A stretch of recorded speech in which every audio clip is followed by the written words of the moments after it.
Il disait, je vais commencer un peu plus haut, de même, 2 zones économiques spécialisées dans la transformation du bois sont en cours de démarrage à Edea et Berthois.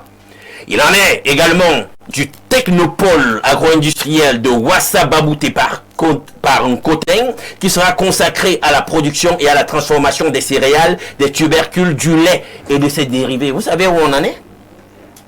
Est-ce que quelqu'un peut me dire où on en est pour ce que je viens de dire là? Et donc, le bois, écoutez, le manque à gagner. Pendant qu'on est là, dans cette situation totalement marasmique, le bois continue à sortir à l'état brut. Hein. Moi, je dis, j'étais encore tout petit là, au début des années 2000, on parlait déjà de... Non, il faut arrêter avec cette histoire où nos grumes sortent comme ça, de façon brute.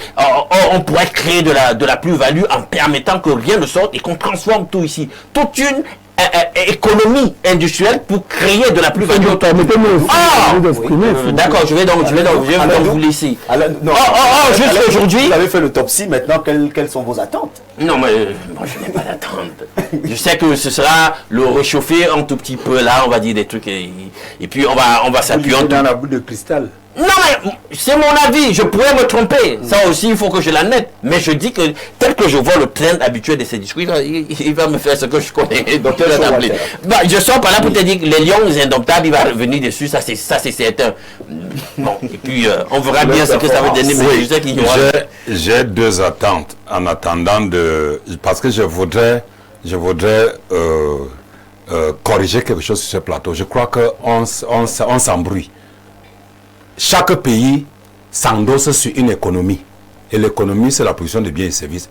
Et la production de ces biens et services, ça se pose sur ce qu'on appelle le budget. Et le budget est fait à base de la croissance. Quand vous parlez du sport, que vous parlez de la santé, que vous parlez de la politique, que vous parlez même de quoi, tout ça s'endosse sur l'économie. Alors, l'embrouille était à quel niveau? L'embrouille, sur le niveau de la croissance. J'ai un doctorat en sciences économiques. Et puis quoi? Qu'est-ce que le doctorat? Ne l'interrompez pas. Je voulais donner les chiffres exacts.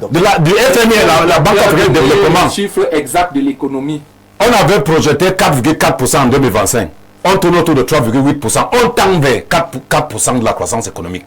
On avait prévu le PIB à 60,58 milliards en 2025. On tend vers 60 milliards. On est vers le positif du bilan économique. Mais on a eu un problème. Le problème, c'est quoi?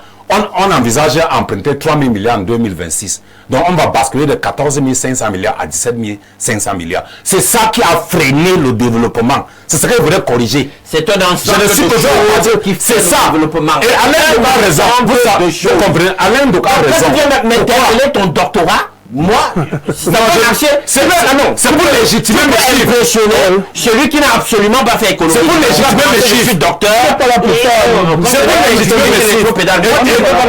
Et je dis que tu as raison. Alors on n'est pas là pour maintenant, pour la crise anglophone, mes attentes, que les gars déposent les armes. Non, je ne sais pas sur les attentes. Mes attentes, c'est que le président public tient un discours, que mes frères qui sont dans le nord-ouest et le sud-ouest déposent les armes parce que nous sommes déjà à l'escalade de la 3e phase de la crise anglophone, que je l'avais déjà visée parce que j'ai fait des réunions partout, j'ai écrit, j'ai proposé que le président tienne compte de nos propositions, que les gars déposent les armes et qu'on appelle à un dialogue inclusif national avec tous les acteurs concernés. Il y a eu un dialogue, non? Non, je parle de dialogue national inclusif. L'autre était exclusif. Et nous ne sommes plus dans la crise anglophone, on est sur les violences. C'est les violences qui se passent dans le kidnapping et tout ça. Il n'y a plus la crise anglophone, c'est les violences. Merci docteur Showalter. Parfait, on gagne. Le président directeur général du groupe La Météo, M. Jodinen Vang, nous a rajouté du temps pour vous permettre de dire un dernier mot à ces téléspectateurs qui nous regardent à l'instant. Hein. Nous sommes bien sûr en cette période de fin d'année et le discours est attendu par les Camerounais. Les Camerounais qui sont dans une phase où ils veulent le changement, ils veulent voir les lignes bouger. Vos attentes, vous les avez déjà présentées ici, mais certainement vous pouvez en rajouter quelque chose. Non, le discours présidentiel relève du sacré. En République et dans un État comme le nôtre qui vise la relance de son économie avec toutes les attentes, somme toute légitimes que les Camerounais ont aujourd'hui, la parole présidentielle est une parole qui devrait primer et qui devrait en réalité rassurer et réengager le pays vers un cap. Le cap est connu depuis le 6 novembre. Maintenant, aujourd'hui, il faut rentrer dans les spécificités. Et rentrer dans les spécificités, en réalité, de mon point de vue, il y a 2 leviers essentiels. Le premier levier est celui du gouvernement. Oui. Et le deuxième levier est celui des collectivités territoriales décentralisées. C'est à partir de ces 2 leviers qu'on pourra rebooster en réalité notre économie de manière factuelle. Donc, mes attentes à la vérité en tant que citoyen, c'est que le président fasse le remaniement ministériel. Non pas pour des raisons liées aux attaques personnelles, à ceux qui ont mis long et tout. Peu importe, même si on a mis 30 ans, on peut encore en mettre 40. Le plus important, c'est le rendement. Le rendement qui doit être compatible aux attentes des populations et aux engagements pris par le président de la République dans chaque secteur. Il y a les élections législatives et municipales qui arrivent, que cela s'organise dans la paix. Il faut que des dispositions sécuritaires soient prises et qu'on permette également aux nouvelles générations d'apporter de leur expérience dans la gestion des collectivités territoriales décentralisées. Vous savez, la force créatrice d'une nation repose dans la combinaison habile des générations. Il faut maintenant qu'il y ait un savant dosage entre ces nouvelles générations et les anciennes générations, mais qu'il y ait un dosage maximum des nouvelles générations pour réoxygéner tout le dispositif jusqu'à la base. L'autre attente, effectivement, est que le président avait parlé des réformes dans son discours. Nous attendons effectivement que le président aille un peu plus loin dans les orientations liées à ces réformes-là, parce que dans le discours du 6 novembre, il avait parlé des réformes, qu'il y aura des grandes réformes qui seront implémentées au cours de ces septennats. Peut-être que le président aura l'amabilité, selon son approche, on ne lui impose rien, de donner un peu plus de directives pour que les Camerounais soient mieux imprégnés sur la nature de ces réformes, la temporalité de ces réformes, la périodicité, et également les secteurs qui seront impactés par ces réformes-là. Parce que, voyez-vous, je suis très souvent très mal à l'aise en tant que militant et soutien du président Paul Biya. Vous savez, j'ai commencé à soutenir le régime, j'avais 16 ans, à Douala, pendant les villes mortes. À Douala, j'étais même encore à l'école maternelle, lorsqu'on soutenait, parce que on parlait de soutien du président. Vous avez commencé à soutenir le chef de l'État étant à la maternelle? À la maternelle, pendant les villes mortes à Douala. Vous savez, on avait été ostracisés du fait de nos origines. Et c'est pour ça que je m'étais intéressé à la politique. J'avais posé la question à mes parents, mais pourquoi est-ce qu'on nous met en quarantaine? On nous dit, bon, c'est parce que vous venez d'une ère culturelle et puis apparemment ici, c'est pas bien. Je me suis intéressé à ça déjà d'un point de vue de la fibre tribale. Et ensuite au plan idéologique, parce que mon père avait été licencié d'une société d'État à l'époque et je ne comprenais pas, on était dans la misère du coup. Bon, bref, comme pour vous dire que je suis très mal à l'aise lorsque, ayant des convictions derrière le président Biya, qu'on nous dise que c'est pour nous chauffer quand il fait un discours. Merci beaucoup. Je suis très mal à l'aise. Et parfait, c'est les faits. La structuration des discours. Pas même une intelligence artificielle pour t'aider. Et je pense qu'aujourd'hui, on peut permettre à ce que le président, dans son discours, arrive à convaincre des gens comme Alain Douk, pour que son discours péjoratif... Alain de peins-toi noir. Peins-toi noir. Merci. Christian, pour sortir, un mot de fin. Mon mot de fin est le suivant. Le chef de l'État, pour la première fois, a placé son discours d'investiture sur le signe du divin. Il a imploré la volonté divine. Que ce Dieu lui permette de nettoyer le Cameroun, de l'assainir et de mettre hors l'état de nuire ce qu'il... Et de la ce Dieu que vous n'invitez nulle part dans votre façon de gouverner, bien sûr. De nettoyer le Cameroun. Allez-y. Et que le chef de l'État mette hors l'état de nuire les membres du gouvernement et tous ceux qui mettent à mal le développement du Cameroun. Que le chef de l'État rajeunisse la classe politique camerounaise et qu'il mette des jeunes et des femmes qu'on n'a jamais vu de nouveaux visages. Merci. Avant de passer la parole à Martial Zouamanga, vous me permettez de prendre cette réaction d'un téléspectateur qui dit: bonjour, s'il vous plaît, bien vouloir faire comprendre aux uns aux autres qu'il existe bel et bien des arrêtés municipaux.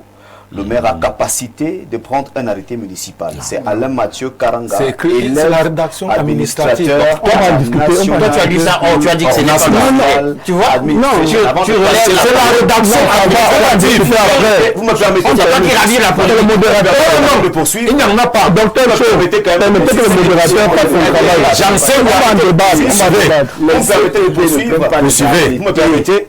Je me précise en disant que c'est un élève administrateur à la National School of Local Administration. Merci. Alors, oui, à la NASLA. Martial Zouamanga, pour conclure. Merci. Il faut quand même que je vous rappelle, docteur, que j'ai quand même pris quelques temps de ma vie pour m'asseoir et étudier la décentralisation. Et j'ai eu en droit de décentralisation l'un des plus grands professeurs de ce pays, le professeur Gessele, pour ne pas le citer.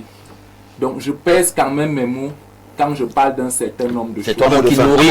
Un mot de fin. Tu nourris la politique. Le mot de fin, c'est que j'attends. Il a dit tout à l'heure, le président de la République a placé ce mandat sous le signe du divin. J'attends que par l'aide de Dieu, par la grâce de Dieu, que le Cameroun retrouve cette unité indéfectible qu'on lui a connue à un certain moment. Première chose. Et cela passe par un discours d'apaisement. Monsieur le Président, les Camerounais ont le cœur qui saigne. Dites quelque chose, parlez à leur cœur, parlez à leur âme. Ça, c'est la deuxième chose. Deuxièmement, je ne suis pas totalement, parce que je vois des gens qui me soufflent là, que dites aussi qu'ils libèrent les prisonniers. Je ne suis pas pour le règne de l'impunité. On a parlé de révolution. Vous avez vu, les gens savent où Paul Biavi a étudié. Mais ils sont partis casser les voitures des pauvres taximens dans les stations. Ces gens-là ont des vies brisées. Certains se sont endettés dans les tontines pour acheter leur taxi et se battre. Vous êtes venus détruire ça comme ça. Donc je ne peux pas promouvoir la délinquance. Le pardon. Merci. Maintenant, la troisième chose que je pourrais proposer, j'ai dit, première chose, que allez directement à la troisième. Dieu aide le Cameroun. Allez directement à la troisième. Deuxièmement, que le président parle au cœur des Camerounais. Et la troisième chose que j'attends du président de la République, c'est qu'il tienne ses promesses en incluant les jeunes. Oui. Les jeunes sont jetés à la périphérie. Dis qu'on nomme les jeunes dans le gouvernement. Non, les jeunes. Un mot de dans le gouvernement. Un mot de fin. Oui. Vraiment, en tant que Camerounais, soyons sérieux. Moi, je viens pas cette mascarade-là.